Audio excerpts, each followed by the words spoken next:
Unless you have been living under a rock or you are the few wise people who actively avoid social media, you have heard about.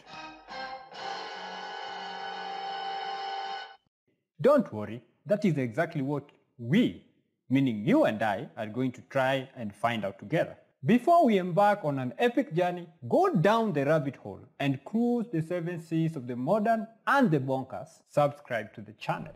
Why? Because misery loves company. I, being a person of average intelligence, not too sharp nor too dumb, understand the need to do research on any topic that I am not familiar with. So, what is toxic masculinity? What? In the pursuit of knowledge, I invite you to the biggest repository of knowledge in modern times.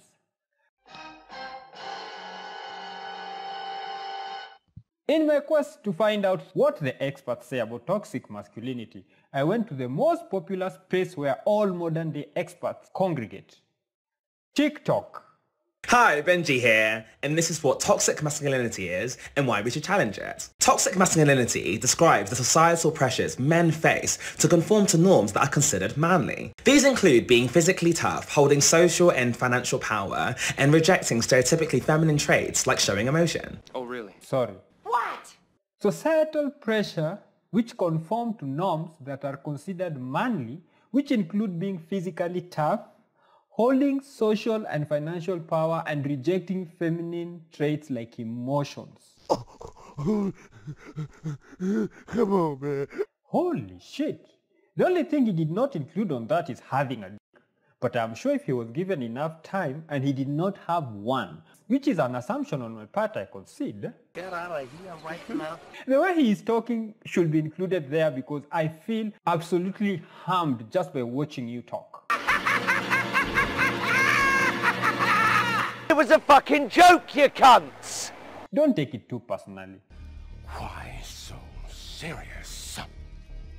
I guess my toxic masculinity is starting to come out. Welcome to Port Royal, Mr. Smith. The pressure to adhere to these norms is incredibly harmful. For example, suicide is one of the biggest killers of men under 45 in the UK due to stigma around men seeking help for their mental health. Huh. So men under 45 in the UK are deleting themselves due to stigma around seeking help for their mental health? Wait, are you sure that is the cause? Today men in the UK are more emotive, more feminine and more expressive, unlike the men who are over 45. I will argue that it is precisely this change that is contributing to the high deletion rate amongst men. Shit! I hate this art. I hate this heart with my heart. What? Like I said, I am not too sharp nor too dumb. Oh, and I still believe that 1 + 1 equals 2. If men who lived in an era where hypermasculinity was celebrated and encouraged and enforced by the social norms, that you're a coward and a liar, putting your life above theirs. The good news is there's hope for you, Private. Hope in the form of glorious combat. are less deleted, as compared to a generation that is actually actively encouraged and celebrated by being womanly, I would argue that it is the womanization of the men that is contributing and not the masculinization. Oh no! No, no, no, no, no, no, no! Pressures for men to be hypermasculine also contribute towards homophobia and discrimination towards gender non-conforming individuals. There is also a strong association between toxic masculinity and violence against women. What? There, I agree with you that what you call toxic masculinity, but in reality, it is the emasculation and blatant effeminization of men is what is leading to the rise of violence against women. Women. Side note, now that anyone can identify as a woman, including men, wouldn't that then mean that it may not even be the number of actual women being violated that is going up, but the inclusion of the numbers of those men who think that they are women that is pushing those numbers higher? Hello? Marianne! I know, right?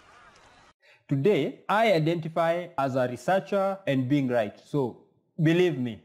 It's a fine goal, to be sure. As a researcher, it is important to get the views of both genders. And when I say genders, I mean men and women. Women. You know, the real ones who were actually born male and female. Actually, I find it all fascinating. Toxic masculinity has been a hot topic of conversation for some time now, but why is it important to challenge traditional gender norms? Why? Let's explore how embracing a more fluid and inclusive view of masculinity can benefit everyone. Toxic masculinity refers to harmful behaviors and attitudes associated with traditional masculine gender norms. What? These norms often include suppressing emotions, asserting dominance, and rejecting anything perceived as feminine. No. She started by talking about embracing a more fluid and inclusive view of masculinity. Yet she goes ahead and lists things she considers as toxic. I thought you were embracing fluidity, woman. Hold on. What if my view of masculinity is suppressing emotions and asserting dominance? Huh? By your claims, aren't you supposed to embrace my view?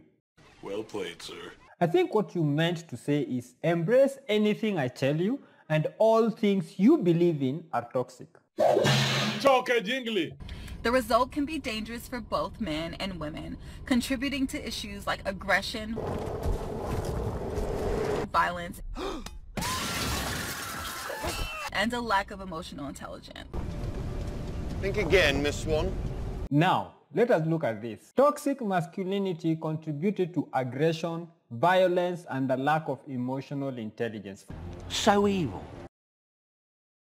First of all, emotional intelligence is not a thing. It cannot be measured and it's random. Misunderstanding. I'm happy. I'm happy. Emotions are meant to be felt and experienced. Nobody will ever convince me about love. And I don't believe in relationship anymore. And linking the term emotion and intelligence is not very intelligent on your part.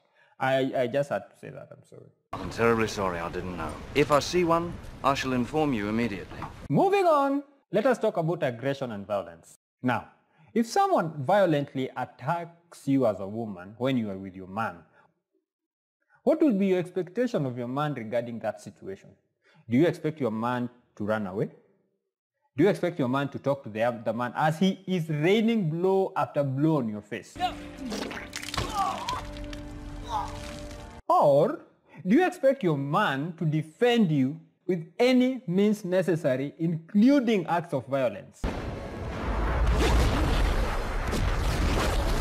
Oh, so you would expect him to defend you? You don't know what you're talking about. Okay, but that's not the same. That's not the same. Okay, can you? Really? How so? You could do so. You